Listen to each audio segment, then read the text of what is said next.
I was halfway through reheating leftover pizza when my phone buzzed. Ethan. Hey, can I crash at your place tonight? I read it twice. My thumb hovered over the screen, heart skipping in that annoyingly familiar way it always does when he texts. Me something out of the blue. We talk all the time, sure. Snap streaks, group chats, random memes. But this felt different. He hadn't stayed over in ages. Not since high school, not since before everything got complicated. Me. Yeah, of course. Come by whenever. I hit send before I could overthink it. Too late. It's stupid how fast I cleaned up my room. Like, ridiculous. I threw laundry into the closet, swapped my bed sheets, even lit a candle I forgot I owned. Why? Because Ethan was coming over? Because I still felt 16 every time he smiled at me? Probably both. Let me back up. I'm Jamie, 22, and currently existing in that weird post-college limbo where you're not a kid anymore but still have no idea what the hell you're doing. Ethan and I have been best friends since the 2nd grade. The kind of friendship that comes with inside jokes no one else understands and a shared brain that finishes each other's sentences. We did everything together: bike rides, camping trips, school projects, late-night movie marathons. My parents used to joke that Ethan might as well have had his own bedroom in our house. It's hard to explain when the shift happened. When I started noticing the way his eyes crinkled when he laughed, or how my stomach twisted when he called someone else cute. I don't even know if there was a moment. It was more like a slow leak, little drops of realization that built up over time until one day I couldn't ignore it anymore. I liked him more than a friend, probably always had, but I never told him. I didn't want to ruin everything. Now, as I stacked couch cushions on the floor like we used to when we were 15, I wondered if this was just another spontaneous hangout or something else. The timing felt strange. We hadn't seen each other in weeks. Life had gotten busy, as it does. So why tonight? The doorbell rang, and I jolted like someone caught doing something embarrassing. I opened the door to find Ethan in a hoodie and joggers, backpack slung over his shoulder, that same lopsided grin that somehow still knocked the wind out of me. "Hope I'm not crashing anything important," he said, stepping inside. "Only my wild Friday night plans of playing Mario Kart and eating my weight in Doritos." "Perfect," he grinned, kicking off his sneakers. "That's exactly the chaos I'm here for." We settled in like no time had passed.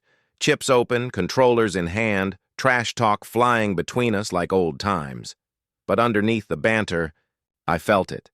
That quiet hum of something unspoken, a weight in the air. His glances lingered a little longer. His laugh was just a little softer. Or maybe I was imagining it like always. Still, something about tonight felt different. I didn't know if it was the way he kept fidgeting with the drawstrings of his hoodie, or the way his knee kept bumping into mine without him moving away. Maybe it was nothing, or maybe it was finally everything. Either way, Ethan was here, in my living room, sleeping over again after all these years, and for the first time in forever, I had no idea what was going to happen next. I was 7 the first time I met Ethan. It was the 2nd week of 2nd grade, and I was the new kid. Quiet, anxious, clutching my dinosaur lunchbox like it might save my life. Everyone else had already paired off into little lunch table cliques, but Ethan walked straight over to me, plopped down like he owned the place, and said, "I like your shirt. Dinosaurs are cool." That was it. That's how it started. By recess, we were pretending to be velociraptors together. By the end of the week, we were inseparable. From 2nd grade on, Ethan was just part of my life, like breathing. We rode our bikes through the neighborhood like it was our personal kingdom. We built pillow forts that defied structural logic, and swore they'd be our battle stations forever. He was the first person I ever invited to a sleepover. The first person I ever trusted with secrets that made no sense until they came out of my mouth. Middle school only made the bond stronger. We were each other's anchors, especially during the weird, awful mess of puberty. While other kids were figuring out how to flirt and join sports teams, we were busy drawing comics in our notebooks, making bad YouTube skits, and inventing imaginary worlds where we were the heroes. If one of us was having a bad day, the other knew without a word. Sometimes it felt like we shared the same mind. I think back on that version of us a lot, before things got complicated. The first time I questioned anything was in 8th grade. It wasn't even anything big, just a random afternoon. Ethan had taken his shirt off while we were playing basketball in the driveway. Nothing new, but for some reason, I couldn't stop staring. It wasn't just that he looked good. It was the way I noticed it, how it made my stomach flutter, my face warm. At first I brushed it off, just hormones, just confusion. But then I caught myself replaying that moment later that night, and again the next day. By freshman year, I couldn't pretend anymore. I was gay, and I was in love with my best friend. Not the cute, innocent kind of love that makes for childhood memories and photo albums. This was the aching, complicated, terrifying kind, the kind that followed me around like a shadow. Every time he laughed, every time he leaned on my shoulder during a movie, every time he talked about some girl he thought was hot, I smiled on the outside and fell apart a little more inside. But I never told him. I couldn't. Because Ethan was the one thing in my life I couldn't afford to lose. And maybe he wasn't even straight. I mean, I never knew for sure. He never talked much about feelings. He dated a few girls, but nothing ever seemed serious. Still, I wasn't about to risk it. The fear of losing him, of seeing his expression change, of watching our entire history get swallowed up by awkward silence, was stronger than the urge to speak. So I kept it all in. I learned to nod when he talked about dates. I learned to laugh when I wanted to cry. I became a master of compartmentalizing, keeping my heart in one box, our friendship in another. Years passed. We graduated high school, drifted in and out of colleges and jobs. Life sped up. The world got louder. But no matter how long we went without talking, whenever we met up again, it was like nothing changed. And yet, everything had changed. At least for me. Lately, the silence between us started feeling heavier. Less like comfort, more like a void. Like maybe he was carrying something too and neither of us knew how to name it. So when he texted tonight, asking to sleep over, it wasn't just a casual hangout. It was a crack in the dam, a break in routine, a maybe. Why him? Why now? I've asked myself that question so many times. I've tried to force the feelings away, tried dating other people, tried ignoring the way he pulls me back like gravity. But no one ever fits like he does. No one ever makes the world feel like it makes sense the way he does. That's why tonight matters. Because maybe this time, it's not just a sleepover. Maybe it's a turning point. Or maybe it's another chapter in the long, aching story of everything I never had the courage to say. The bag of chips was already half empty by the time we got through 2 rounds of Mario Kart. Ethan was still ridiculously good, somehow managing to hit every shortcut like muscle memory, and I was still terrible, which gave him no end of joy. "Dude, you drift like an 80-year-old in a snowstorm," he said, nudging me with his shoulder. I tossed a chip at him. "And yet somehow I still have more charisma than your toad avatar." Charisma doesn't help when you're in dead last. We both laughed, and for a few minutes it really did feel like old times. Same couch, same cheap snacks, same inside jokes we didn't have to explain. The kind of comfort that wrapped around you like a worn hoodie. Familiar and warm. But then, something shifted. We paused the game to grab drinks from the fridge, and as I handed him a soda, his fingers lingered on mine a second too long. Just a second. Barely noticeable. But I noticed. And then there was the silence. Not awkward, not yet. Just different. Like there was something waiting in the air between us. He kept fiddling with the tab of his can, eyes flicking to me and away. Again. Not like he was shy, more like he was searching for the right moment, or maybe the right words. "You good?" I asked, trying to sound casual as I flopped back onto the couch. "Huh? Yeah, just tired, I guess," he said, following me back and sitting down, closer than before. I swallowed. We were shoulder to shoulder now, thighs barely brushing. I could feel the warmth of him, even through layers of clothes. My brain screamed at me not to read into it, but it was already happening. We put on a movie next, something dumb and familiar that neither of us had to pay real attention to. I wasn't watching anyway. Not really. I was too aware of him beside me, the way he kept adjusting his position, shifting closer, then pulling back. At one point, our hands brushed on the couch cushion. He froze. So did I. But he didn't move. Away. That alone was enough to make my chest ache. I couldn't tell if I was imagining things. It wouldn't be the first time.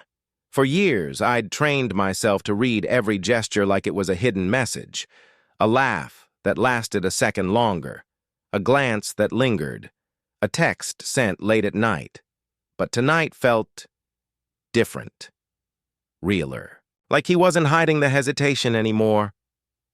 "Hey," Ethan said suddenly, during a lull in the movie. His voice was low, like he didn't want to break whatever fragile thing we were floating on. "Yeah?" He opened his mouth, then shut. It shook his head and laughed softly. "Nothing, just... Remember when we used to have movie nights every Friday?" I nodded. "You mean when you made me watch The Fast and the Furious on repeat for 3 months? Classic cinema," he said with a smirk. "You just didn't appreciate the art." "Pretty. Sure, I still have PTSD from the sound of tire screeches." He laughed again, but this one was quieter, almost nervous. His fingers tugged at the edge of the blanket we'd thrown over our legs. I wanted to ask what he really meant to say, what he was holding back, but I didn't. Not yet, because I was afraid the moment might break, and part of me still wasn't sure what I wanted to hear. Instead, I leaned back, eyes on the screen but mind spinning 1,000 miles an hour. I could feel the weight of every almost touch, every glance, every breath. It was like standing on the edge of something big and not knowing whether to jump or run. For now, we just sat there. 2 best friends, watching a movie we didn't care about, pretending this was still just a normal night, pretending we hadn't both noticed that something had changed. The movie had ended over an hour ago, but neither of us had moved much since. The glow of the TV faded to a black screen, reflecting back 2 quiet figures lying side by side on a blanket we'd dragged onto the living room floor. Somewhere outside, a car passed on the street. The hum of the fridge in the kitchen was the only other sound. It was that strange, sacred kind of quiet that only happens deep into the night, when everything feels softer and maybe a little more honest. We lay there on our backs, shoulder to shoulder, staring at the ceiling like it held answers. Ethan spoke first. "You ever wonder if we peaked in high school?" I smiled faintly. "Every day." He let out a short laugh, but it didn't sound amused. More like sad. For a while, silence again. Then, "Are you dating anyone?" he asked, voice barely above a whisper. The question landed like a small stone dropped into a still pond. Ripples spread across the calm I had tried so hard to maintain. Blinked at the ceiling. "Not really." "That's not a no." I hesitated. "No, I'm not dating anyone." He rolled onto his side to face me. I could feel the weight of his gaze even in the dark. "Why not?" I gave him a half-hearted shrug. "I don't know. Just busy, I guess." "You guess?" I didn't answer. I didn't want to lie. I also didn't want to say the truth. Because every time I try, I compare them to you, and no one ever fits. Because I'm scared of settling for less than what I really want, and even more scared of wanting something I'll never have. Ethan exhaled through his nose, then asked, quietly. "Are you happy?" The question hit harder than it should have. I turned my head to look at him. Even in the dim light, I could see the earnest worry on his face. Not teasing, not pushing, just asking. And suddenly, something inside me cracked. "No," I admitted. "Not really." There it was. The truth I hadn't even said out loud to myself. He didn't respond right away. Just nodded, like he understood. "I get that," he said after a moment. "College was fine, but I don't know. I kept waiting for it to feel like something, like I was on the right path. Everyone else seemed to be figuring things out, moving on, falling in love, and I was just floating." "Same," I whispered. We were facing each other now, lying there on our sides, the space between us narrowed to a breath. "You know," Ethan said softly, "I've been thinking about us a lot lately." My chest tightened. "What about us?" He looked at me, really looked. "Just how easy it always was, being around you. Even when everything else got hard, you were still my favorite part of it all." I could barely breathe. "I kept thinking," he went on, "what if that wasn't just friendship? What if it's always been more and I've just been too scared to figure it out?" My heart was pounding so loudly I was sure he could hear it. "Ethan," he swallowed, "I don't know what this is. I don't want to screw it up. But I've been driving myself crazy wondering what if. What if you felt it too?" I didn't trust my voice, so I reached out instead. Just a small movement, fingertips brushing the back of his hand. He didn't pull away. "I've felt it for a long time," I said, my voice shaking. "I just didn't think I was allowed to." Ethan exhaled, like he'd been holding his breath for years. He shifted closer, our foreheads nearly touching. "I'm not saying I know what happens next," he said. "I just know I don't want to keep pretending this isn't something. That tonight is just another sleepover." "Yeah," I whispered. "Me either." The space between us dissolved. Our hands found each other under the blanket, fingers, threading slowly, like we'd rehearsed it in dreams. Maybe we had. In that quiet, pulsing moment, it didn't feel scary anymore, just real.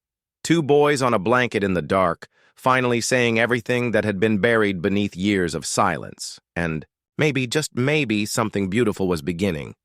The silence after our hands found each other wasn't empty.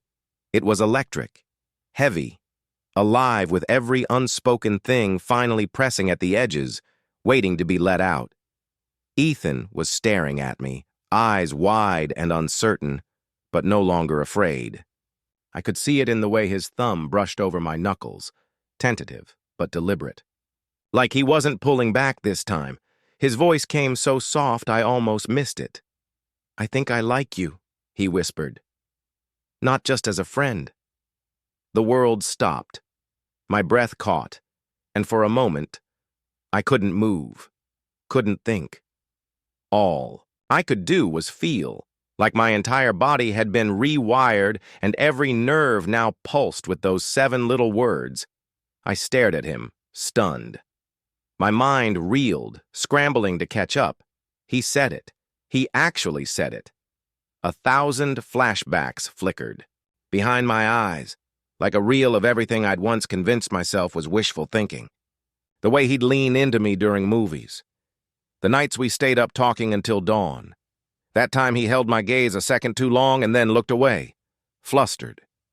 The time his hand brushed mine and didn't move. The way he said my name when no one else was around. All of it, every moment I thought was one-sided, suddenly felt different. Like puzzle pieces snapping into place after years of fumbling. I could feel tears welling in my eyes, and I didn't even try to stop them. My voice cracked, and I swallowed hard. "I've been in love with you for years." His breath hitched. His fingers gripped mine tighter. I laughed, half sob, half joy, because finally saying it out loud was terrifying and perfect all at once. I thought I was crazy. I thought if I said it, I'd lose you. Ethan shook his head slowly, his own eyes shining. I was scared too, but I kept thinking, if I don't say it now, I might never say it. That was all it took. I leaned forward first, or maybe he did. I don't remember. But suddenly our foreheads were touching. I could feel his breath, warm and shaky, mixing with mine. We stayed like that for a moment, both of us overwhelmed, on the verge of something we'd been circling for years. Then, gently, cautiously, he kissed me. It wasn't dramatic. There were no fireworks or swelling music, just his lips on mine, soft, tentative, searching, and the quiet gasp of relief I didn't realize I was holding in. My hand found the side of his face, fingers trembling against his skin. He leaned into the touch like it was something he'd been waiting for, too. When we pulled apart, we both exhaled, long, shaky breaths, and then started laughing quietly, almost disbelieving. "You okay?" he asked, brushing a thumb under my eye where a tear had slipped free. "I'm more than okay," I said, smiling through the tears. "I feel like I can finally breathe." He wrapped his arms around me, pulling me close. I melted into the hug, into the warmth, the weight, the rightness of it all. The scent of him, the way his chest rose and fell against mine. It was like coming home. We didn't say much after that. We didn't need to. We lay there in each other's arms, tangled in the hush of something new but long overdue. Every second was sacred, every breath shared. The living room felt like another world, quiet, private safe, like time had paused for us to catch up on all the moments we'd missed, and for the first time in a long time, I wasn't afraid of what came next, because whatever it was, we were finally facing it together. I woke up to the soft rustling of blankets and the smell of Ethan's shampoo. For a split second, my mind didn't register where I was, just that something felt different, warmer, closer. Then I turned my head and saw him, lying next to me on the living room floor, mouth slightly open, one hand still loosely resting near mine, and it all came flooding back. The confession, the kiss, the way his arms had wrapped around me like they were always meant to. I should have felt panic, some gnawing worry that it had been a mistake, or that he'd pull away now that daylight had made it real. But I didn't. What I felt was something softer, quieter, like peace. Ethan blinked awake, his eyes finding mine almost immediately. He gave a sleepy smile, awkward and sweet. "Morning." "Morning," I echoed. For a beat, neither of us moved. Then he sat up, rubbing the back of his neck. "Did we seriously fall asleep on the floor?" "Yep. Blanket burrito and everything." He chuckled. "My back's gonna hate me for this." We eventually migrated to the kitchen, still in our hoodies and pajama pants.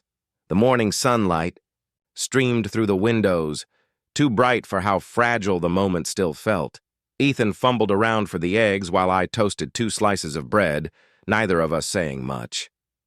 Every now and then, our eyes would meet, and we'd both look away, just a second too late. It wasn't bad silence, just a new one. One filled with possibility and nerves and a whole lot of things neither of us knew how to say yet. Over coffee, Ethan finally broke it. So, I said, trying not to sound as nervous as I felt. He looked down at his mug, tracing the rim with his thumb. "Last night, that was real, right?" I nodded. "Yeah, it was." "Okay, good." He glanced up, just making sure I didn't dream it. I smiled. "If you did, we had the same dream." He laughed, relieved, a little giddy. "Cool. That's really cool." Another pause, then carefully, "So, what now?" I took a breath. I'd asked myself that question all morning. I didn't have all the answers, but maybe we didn't need them yet. "I don't know," I said honestly. "I mean, I'm still figuring stuff out." I think you are too. He nodded. Yeah, definitely. But I want to keep figuring it out. With you. No pressure, no labels if you don't want them. Just honesty, and no more pretending. Ethan smiled, shy but sure. That sounds perfect. We bumped shoulders at the counter like we used to when we were just friends. Except now there was something new behind the touch. A closeness that wasn't confusing anymore. It didn't feel like we'd lost something. It felt like we'd finally stopped holding back. As we finished breakfast, we laughed about how weird it would be to explain this to anyone else. How no. One would believe that our sleepover turned into something out of a teen romance movie. And maybe that's what made it feel so special. Because it was real. Messy and uncertain, sure, but real. As I watched Ethan flip a pancake with exaggerated flair and a triumphant grin, I realized something. Love hadn't destroyed our friendship. It had transformed it, quietly, naturally, like it had always been. Waiting in the wings, and whatever came next, we'd figure it out together. It's been 3 weeks since that night. 3 weeks since Ethan showed up at my door and turned my world on its head with 7 quiet words. Now everything is the same, and completely different. We still hang out like we always did, still play games, still quote our favorite movies, still argue over who gets the last slice of pizza, but there's a softness between us now, a quiet thread of affection that we don't try to hide anymore. Sometimes when we're watching TV, he'll rest his head on my shoulder without asking. I'll lace our fingers together and he'll squeeze once just to say I'm here. It's subtle. No grand declarations, no dramatic shifts. Just us, finally allowed to be something more. There's still awkwardness, of course. Moments when we both stumble over new territory. We're figuring out what this is, what we are. Neither of us has said boyfriend yet, but the space between us doesn't feel undefined. It feels deliberate, like we're building something slowly, honestly. The real test came last weekend. I brought him home to dinner with my parents. He's been over 1,000 times before, but this time I didn't introduce him as just Ethan. I didn't explain anything, but I didn't hide anything either.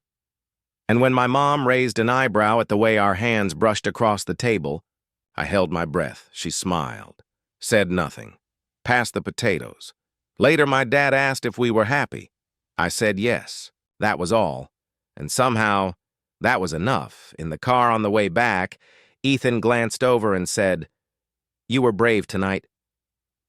I didn't know how to respond, so I just reached for his hand and he didn't let go. Sometimes I wonder how long.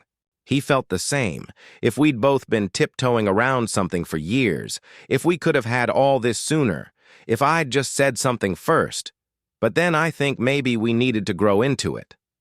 Maybe we had to become who we are now to handle what this is, to really see it for what it could be.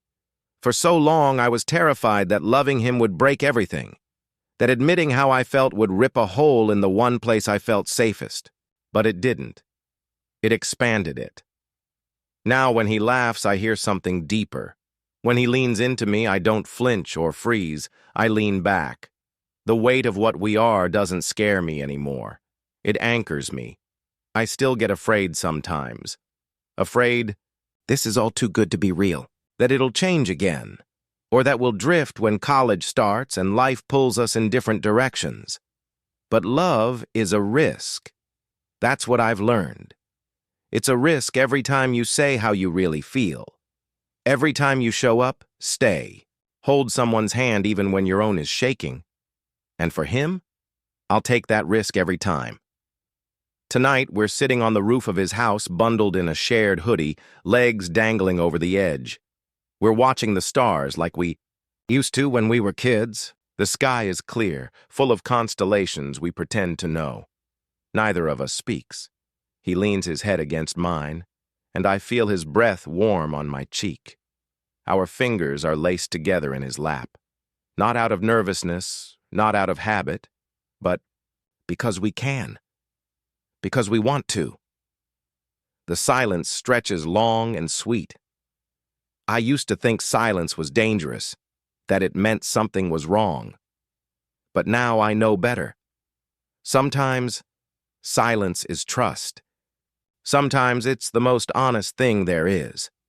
He squeezes my hand once and I smile. I don't know exactly where we're going. I don't know what the future looks like, or how we'll navigate the newness of us when everything else in life keeps changing. But I do know this. What we have now isn't fragile. It's real. It's earned. And for the first time in my life, I'm not afraid to want something more. Because I have it. Right here, right now. In the soft space between what we were and what we're becoming.